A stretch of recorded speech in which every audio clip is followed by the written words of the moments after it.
Yeah. So the stores start to trust them if they've always brought them, this is the latest and greatest from these brands that you're going to love working with. That is a great relationship. And so for the right brand to connect to those sales reps with the right type of stuff, it's a terrific fit.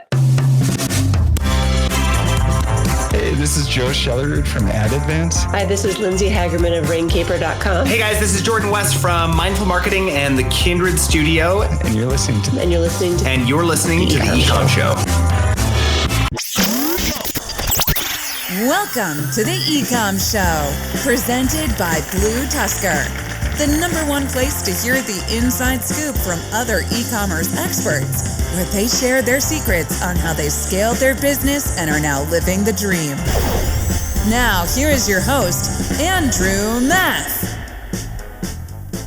Hello, everyone, and welcome to another episode of the Ecomm Show. I am your host, Andrew Math, and today I am joined by the amazing Lindsay Hagerman of RainCaper. Lindsay, how are you doing? You ready for a good show? I am. I absolutely am. Sure. Thanks for having me. Awesome. Super excited to have you on the show.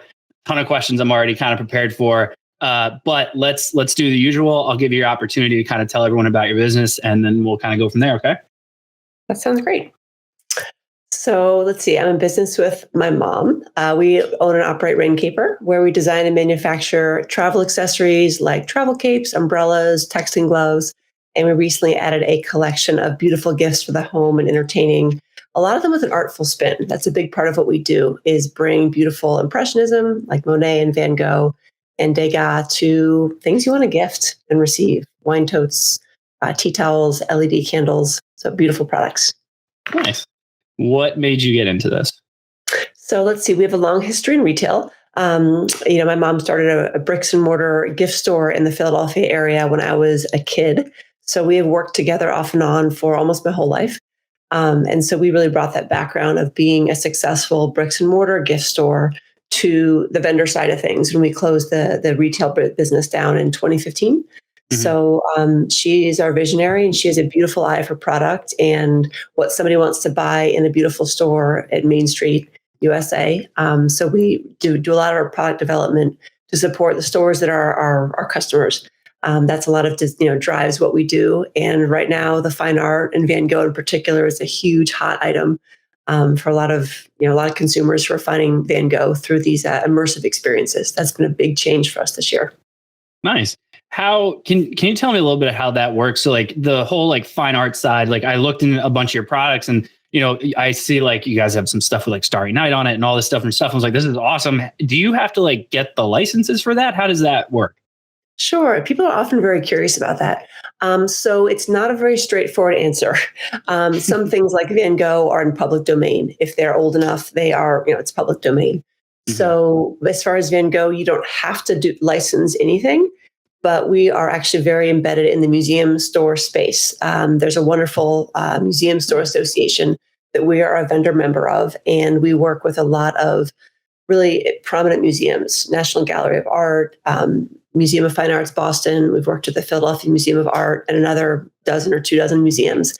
So a lot of times the museum will bring a piece to us and say, we have an exhibition coming up for Prendergast, or we have a beautiful Tiffany stained glass collection, and we want you to develop products that support, the Magnolia piece from the Charles Hosmer Morse Museum in Florida.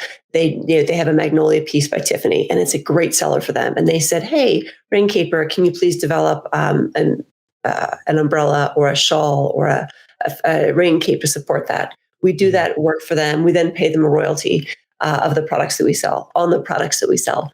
So it's a little bit complicated because sometimes you're given the art and sometimes you're told to find some art, and sometimes the royalty agreements aren't super cut and dry. So we've learned a lot over the last couple of years about how to handle that. And we've had really good support from the museums, and it's really driven our product assortment. So what you see on our website, a lot of that, we're paying royalty to New York Historical Society for some of their Tiffany designs that are beautiful. So originally, when you had your retail space in Philly, you were, I assume, obviously, primarily direct to consumer, B2C. And so now it sounds like, have you kind of pivoted to primarily B2B? So I wouldn't say we've pivoted. It is true that we are mostly a B2B company. We sell in hundreds of independent retailers across the country and in a few other countries. So our RainCaper products are a great fit for an apparel boutique, a gift store, or even in hospital gift shops and the museum stores. So we have kind of a broad distribution. And then we also have our website and we have our Amazon distribution. As you know, almost no one buys anything anymore without Googling it first. So, it's really important to us to have a web presence and to have the sales that we can there. But it's a bit of a fine line to walk because we do develop product for wholesale customers and we value those relationships. So things like margins and markups and MSRP is really an important part of how we serve our wholesale customer and also sell to consumers. So whenever I end up talking to a seller that's gone B2B, it's always very interesting in the way that they went with it. And so do you have kind of not necessarily boots on the ground, but someone like a salesperson who's actively outreaching for B2B, or do you have more of an inbound approach where they sign into your website and purchase wholesale, in some kind of back end that they have their own portal for? Yes. So all the above. Right, exactly. So we we started with wholesale. So for a lot of e-com retailers or e-com sellers, they're starting on their website or Amazon or Etsy or whatever their beginning store is. And then if they're approached by B2B, they're hit with this challenge of margins and do I pay commission and how does all that work? How do I find retailers? How do I afford it? It's really the opposite direction. So for us, B2B was our beginning. And as far as how we find our stores, it's everything. So we work with independent sales reps. So because my mom and I had this background in the gift store, the traditional model has always been that a lot of store owners go to the big trade shows and they find new brands, they find new collections, what's hot this season. That's always been how it's done. With the advent of everything digital, that's shifting a little bit. But we are still have a strong presence in the gift stores. I'm sorry, the gift markets. So that would be Atlanta is the big guy. There's New York. There's, apparel and gift markets in Las Vegas.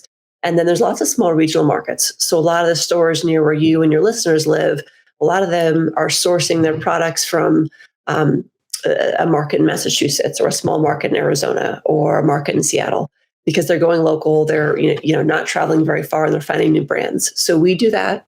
And we work with a lot of rep groups who work those markets and who know their customers really well. So we'll work with a great rep group who knows the 100 stores in their territory and says, they need this, but this other store needs something else. And let me help try to connect great vendors with great stores. So we use independent reps. We pay them commissions. They bring us great stores and we bring them great product. And there's also a wonderful marketplace called Fair that has really changed the dynamic dramatically in the last, I'm going to say 4 years. And I can speak more of that if you'd like. Yeah, please do. Okay. So Fair with an E. So it's Faire. They first started off as not an Etsy, but an Etsy adjacent concept, really geared for sort of handmade. But what they are now is they were actually created by a former sales rep as an alternative for maybe a more tech savvy buyer to find brands without spending the money to go to Atlanta. So there's the people who really want to shop in person and they know that model and they love that model. And then there's a lot of younger or less mobile store owners who don't need to do that. And so they're going to Fair, they're getting pretty generous sign-up bonuses as a store, and they're shopping a really attractively presented, nicely curated list of small brands.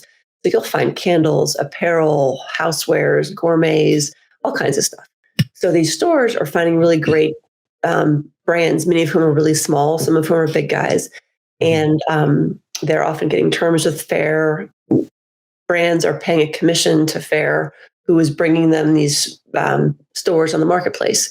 So if it works for a brand's margins, it's a pretty great place to start. It's pretty low, not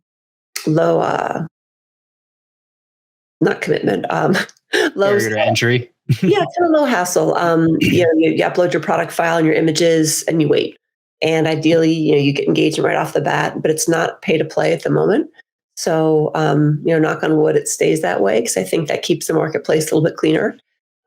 There's certainly incentives for brands who fulfill well and who get repurchase. They track your reorder rate. So if you're a brand that's all once and dones, that's less appealing to them. They really want, to develop relationships and get stores coming back for more, who are then exposed to these other terrific small brands that are on Fair that also fit their product assortment, whether that's all kinds of stuff. Do you work for Fair? Because that was a great pitch. Ooh, no, I don't. But tell them to reduce my commission, and that would be terrible. No, but we've been doing it for years. We started there a couple years back, and it was piddly. It was not a whole lot, and we said, "Okay, here's an incremental sales," and it's now pretty significant. And I have a number of peers who have their own e-commerce sites on Shopify and Woo and wherever, who are adding that as a kind of an avenue to get into wholesale, to dip their toe in the water without paying for an inside salesperson or having to develop a print catalog. We do a print catalog, and it costs a bunch of money and a lot of time and someone's brain power to typeset it and print it and all of that. And it's important for us, but for a lot of small brands, you want to just see, can I work with retailers? Does my margins support it? Is this a good way to sell? And it's a nice, low barrier to entry to get your footing and see if it works for you. And then you can change your business model, or you can, get better pricing from suppliers to make that work more if it's a good fit for the brand. Huh. That's pretty cool. I've never heard of them, and that's awesome. What is there any kind of like requirements that they have to even sign up? Can you get rejected, or is there like a certain type of retailer that they go to work with? I suppose some people could get rejected, just like some marketplaces. There may be restrictions on product types that could be considered risky or dangerous. And beyond that, I don't really know if they have a style or an aesthetic that they're, that they reject people on. I don't really know the answer to that. Yeah. But any small brand that wants to check it out would really go to fair.com. I think there's a list for how to sign up and kind of get started. It's been beneficial for us and for most other friends of mine with different businesses who have, put their toe in the water through there. Yeah. I apologize. I know that you sold it so well. I asked you a question like you worked there. That's very impressive. Actually, it's pretty cool. Cause a lot of times when talk to different e-commerce sellers, like it's very like, I'm solely focused on Amazon, or I'm solely focused on my site, or maybe I'm diversified a little bit, but you don't hear that many sellers that also find ways to get into different retail outlets. And plus, like, as I'm sure like retail is very complicated and is juggling a ton of different relationships. So you had mentioned that you have a bunch of great sales reps in certain territories. How do you decipher a great sales rep versus like, okay, this person's not working out? That's a good question. I'm going to back up a sec to something you mentioned about that retail is complicated. And I think that's part of what makes our brand and our company, kind of stand out from some of our competitors. Is, first of all, working with family can be amazing, or it can be challenging. And my mom's awesome at what she does. And so for us to bring our background to what we do, it's part of who we are. It's part of our brand story. It's part of how we present our products. And it's something we're pretty proud of. You don't mind me tooting her horn a little bit, since she's back at the office working, developing great product for 2022. You asked about a sales rep. So I'd say before we get to the sales rep, is most sales reps are in a sales rep group, or also called an agency sometimes.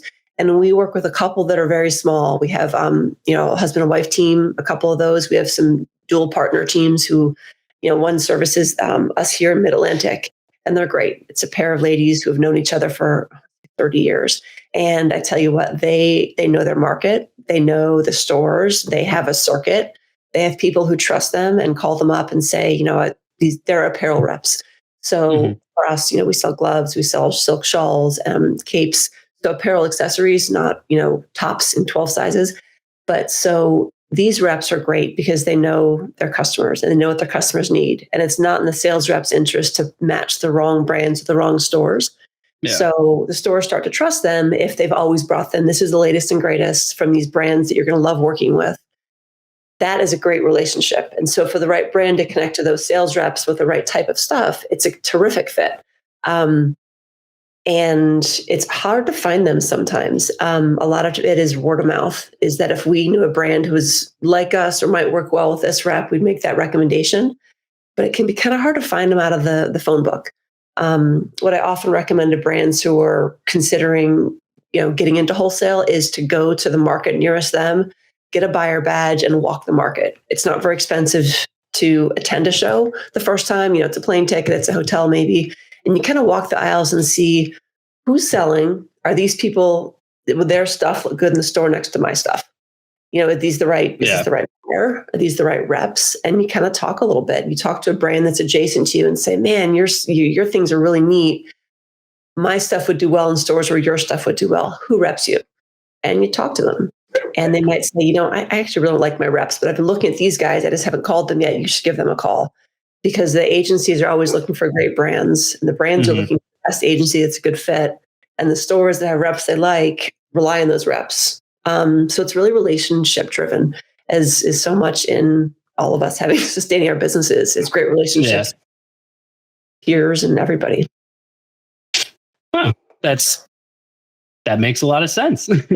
So I know you guys have, kind of at this point, you far surpassed 7 figures a while ago. So what is it you think that like really helped you guys kind of get over the edge with that? Over what, the 7-figure threshold, or what edge? Let's good question. So let's start there, right? So the 7-figure one, I always see like when sellers are first starting out, that's like a big, like getting over that hump is really difficult. And then even far surpassing it, which I know you guys have started to do as well. Like, what do you think was kind of the milestones that really helped you guys kind of continue your growth? It is a huge milestone. I think the first time a seller hits a $10,000 a month and $100,000 a month, and these are big milestones to celebrate. And I see screenshots in different groups, and for everyone working towards whatever your milestone is, keep at it. They're so meaningful, and they should be meaningful because it's a big darn deal. For us, I'm going to say it was probably a continuation of the rep groups, because it was how we started. We worked with this local mid-Atlantic pair of women who was terrific. And then they said, we have someone like us who's in Florida, and we rep some of the same lines, and we, run into him in Virginia Beach, or we run into him at this other market in Myrtle Beach. You should work with him too. We said, okay. And that's literally how we started. We got another rep group, and then we got one in Atlanta, and the Atlanta market covers like the 10 southeastern states. It's one of the biggest markets in the country for gifts. So networking to the right reps at the right time really amplified everything we were doing, because it's a different skill set. So probably most of your listeners and your YouTube channel viewers are used to their skill set, which might be driven by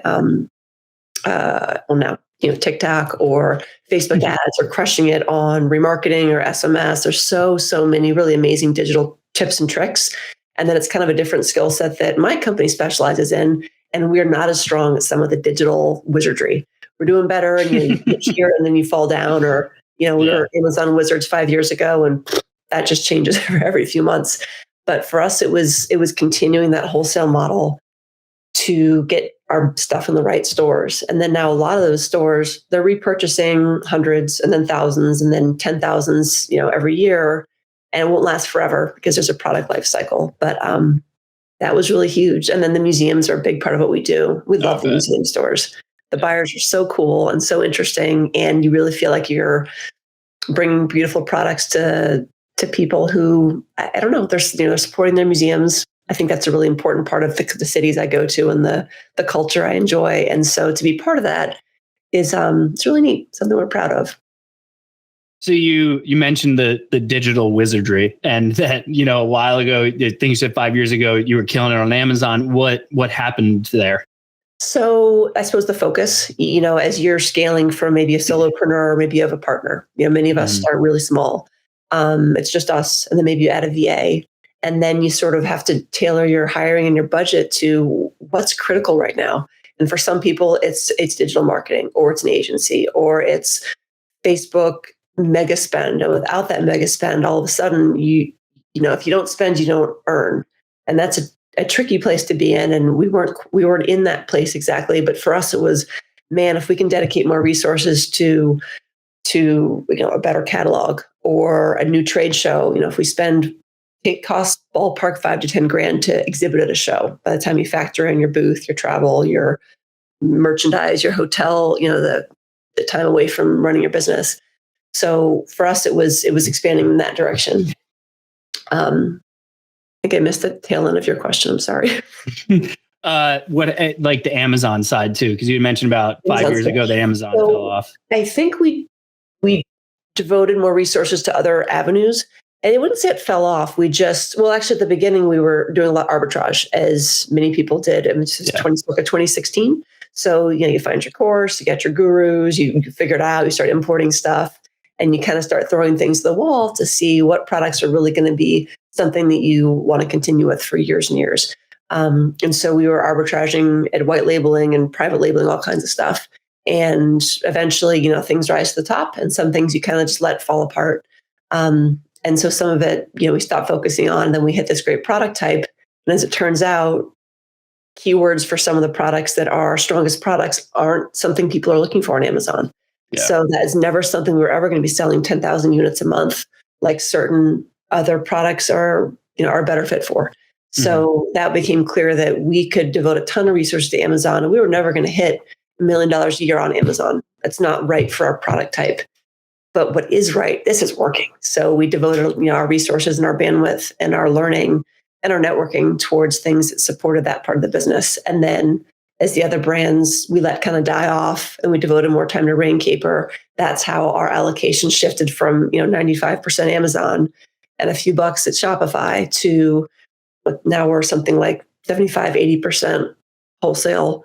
And the remainder is Shopify, is Amazon. And then we do a couple TV sales a year that are a nice revenue. That's nice. That's really impressive, because you usually find sellers that will, they'll stick to Amazon and they'll just be like, no, like they'll just keep beating at that wall, trying to make Amazon bigger and bigger. And I completely agree that there's product lines where it's not a good fit for Amazon. Like it's wildly different, and the audience that they have is completely different. So it's great that you guys were able to figure out, like, okay, Amazon is not exactly perfect for our product line. And I know you said that you're on your website. Obviously, you're on Fair.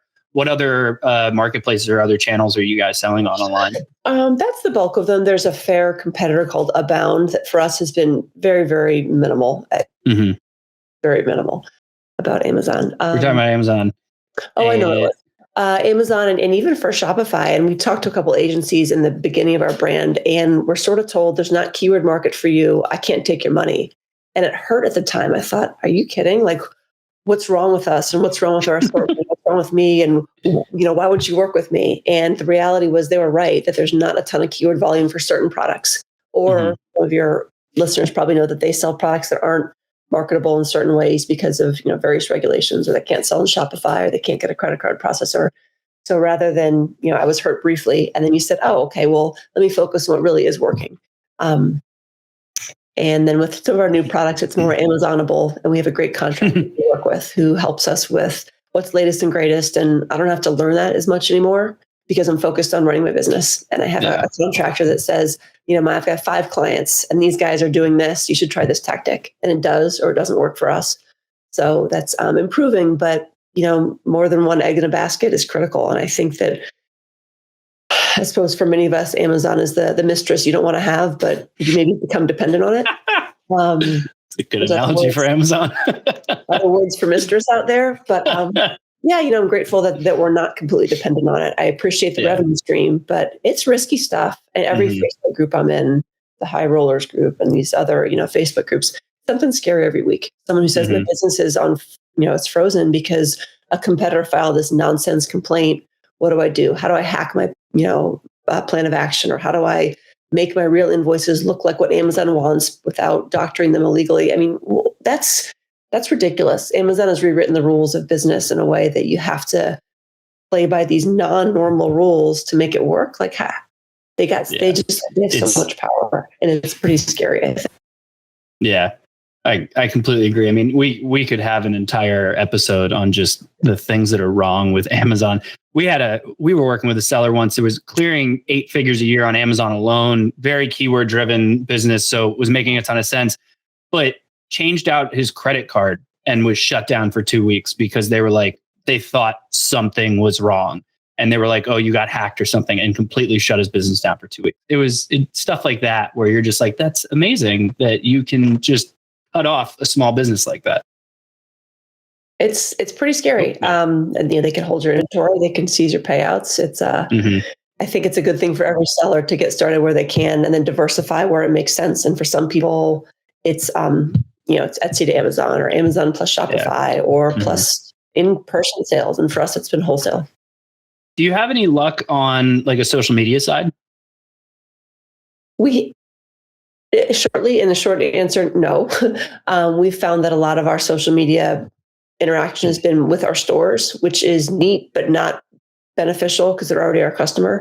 So we kind of let that all go during COVID. And then recently we have a new director of marketing who's kind of re-engaging that, but that's pretty slow for us. A lot of times our core customer is a more mature woman who maybe isn't engaging on Facebook and likely not on TikTok. So it's one of those things, you have finite resources. So we've not focused on that, but there's probably more capability that we're not mining quite now. Because the only reason I asked, because I was looking through your products before we spoke, and the only thing I can think of is if you're going to try anything new, I'd give Pinterest a shot. You seem like a good Pinterest brand.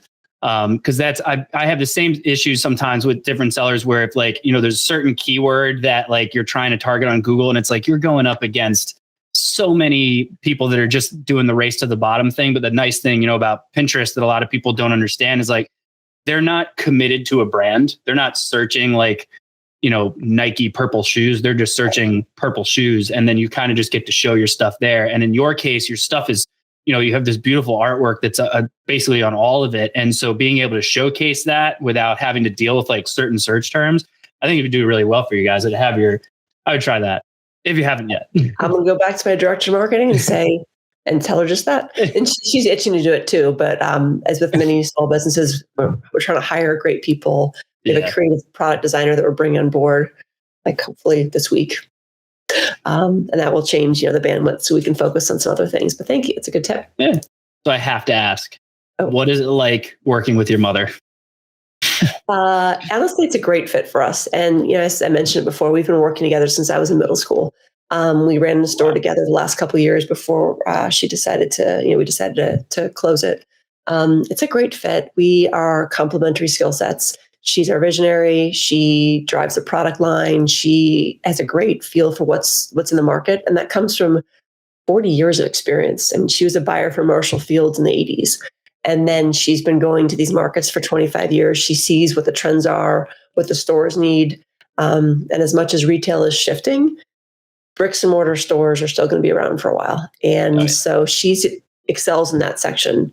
And then I do our operations, the HR, the finance, a lot of the networking and the, we need a thing. Let me go do some research and find the thing. And, here's the best choice. So we are very complementary. We're not really stepping each other's toes. And we're usually on the same wavelength and kind of don't always know how that's going to work until you're in it, whether it's a buddy that you start your business with or, an employee partner. It's often hard to know. And sometimes you hit it right the first time. And sometimes you find something that's really challenging for both parties and it doesn't feel good. And that's probably a hard relationship to continue working together. Because it's a lot, Yeah. We have an extra suite in her home. We have a wing with 3 or 4 employees there and several offices. And it's it could be a lot for the wrong fit. And we're lucky. She's great. Yeah. So the hot topic going on right now is obviously as of this recording, we're in Q4 still. And with supply chain issues and all that fun stuff, how are you guys fighting that? How's that looking on your end? It's been a bear. We made a decision. So we added a huge new product line sort of over summer. We're selling it at the July markets, hope to bring it in by August, September and sell the heck out of it. So when you go to these markets, you do pre-orders. So we had a sense of what's going to go well. And we did our best to project the right products. And we realized kind of like July-ish, maybe August, that we were going to have to make a decision about how to get the products here if we wanted to sell them. So we bet big and we put probably a fifth or so of products in the air on DHL at $10 a kilo, and put a chunk of stuff on these fast boats at something like $4 a kilo, and then put the rest on slow boats. And my slow boat's been in Long Beach port for at least a month, and I don't think I'll get it till 2022. So I'm very pleased that we chose to pay up for what we did, because otherwise we wouldn't have had anything to sell. Yeah. And there's a lot of sellers that are in that terrible position of having the entire, container of or more of products unsaleable because they can't get the merch. And it's heartbreaking. It's really frustrating. And we spend a lot of time, and we're little, we have 2 owners and maybe a half dozen people. And every week it's, well, here's what the rates are, and here's what the freight forwarder says, and whose factory is functioning this week and whose factory is under a blackout. It's been bananas. We import to the East Coast, and so we already were seeing container prices twice what the West Coast pays. But we're just doing the best we can, and I'm grateful that we don't have cash flow challenges. If you don't have a line of credit, friends, go get one from your bank.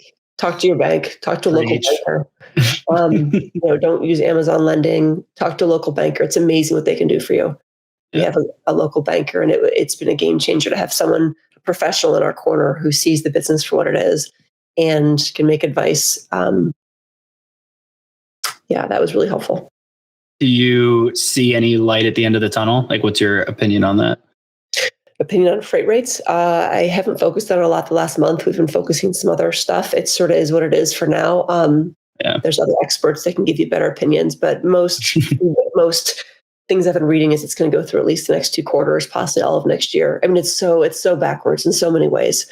From CDL truck drivers, their schools are closed. There's no truckers. There's no, it's just so pervasive. I don't think they'll rebalance for several years. I hope the rates drop back down to something affordable. But for now, we've accepted that with our model, we have a margin that works for us at wholesale. The margin at retail's better. So that's absorbable for now. We did a price increase recently. Thought long and hard about it. It was a hard decision because at wholesale, you're a little bit, you're trying to align with how much something has sort of always been in general. And at retail, you can, I think, add a nickel and a quarter and $1, and not everyone will notice in a way that is easier to adapt. But we're printing a 40-page print catalog. Like, if the price is wrong, that's going to stick with me for 6 months. Yeah. So let's skip over the sad stuff, which is how I look at it right now. What's next for you guys? What's the game plan for 2022? Or new product line, expansion? What's the thought there? All of it. Yes, new product line. My mom's hard at work. She's adding in a stationery line for RainCaper. So we're developing these beautiful note cards, in Tiffany with different prints with lined pages, note cubes like that you put on your desk, sort of like Post-it notes, but without the sticky. Pens. We really think, paper accessories. People are writing a lot of notes. People are feeling like it's a nice way to connect with someone that maybe you haven't seen in a while. They're beautiful. The stores want them. The stores sell them. It's a giftable. So we are adding that collection and adding more fine art designs. And then we're, developing a lot of Monet and Van Gogh and things to support some of these inquiries we're getting from our customers. We're listening to our customers. Oh, that's key. I'd be amazed how many people don't do that. Or don't know how to, because you don't know how to connect with them and get useful feedback. It can be really hard. But we can pick the phone up and call our top 3 reps in our 10 most vocal stores and say, what do you think about this? And they love to be asked, and we love to listen. So that is, but Mom's really good at that. Nice. I don't want to take up any more time. Really appreciate having you on the show. So why don't you do the typical, I'll give you a couple minutes here, like let everyone know where they can find out more about you, more about RainCaper and all that. Love it. Okay, so our website is RainCaper.com. So RainCaper with 1 P, probably be in the show notes. You can learn a little bit about us. You can check out what we offer. The travel capes are amazing on the airplane or whether it's raining or not. But great gifts for someone in your life. They're really beautiful. I love our wine totes and lunch bags. Those are new. On the tea towels. So sort of some fun, Pollyanna gifts. We are on Amazon as well. It's Amazon.com/RainCaper, I think is how the store URLs go. And if you are in the gift and apparel space or, want to chat, you can send a message to us on our website, and I'd be happy to try to help any viewers that maybe want some suggestions, or check out Fair. It's a really easy way to dip your toe in the wholesale space if you think that's a good fit for what you sell. Appreciate it. Thank you so much, Lindsay, for being on the show. This has been great. Of course, everyone who tuned in, thank you so much. Make sure you subscribe on whichever podcast platform you decide, or obviously head over to the BlueTuskr YouTube channel. We have all these live. Well, no, they're not live, but you know what I mean. They're up there. But per usual, thank you so much for tuning in, and we will see you all next time. Have a good one. Thank you for tuning in to the Ecomm Show. Head over to ecommshow.com to subscribe on your favorite podcast platform or on the BlueTuskr YouTube channel. The Ecomm Show is brought to you by BlueTuskr, a full-service digital marketing company specifically for e-commerce sellers looking to accelerate their growth. Go to BlueTuskr.com now for more information. Make sure to tune in next week for another amazing episode of The Ecomm Show.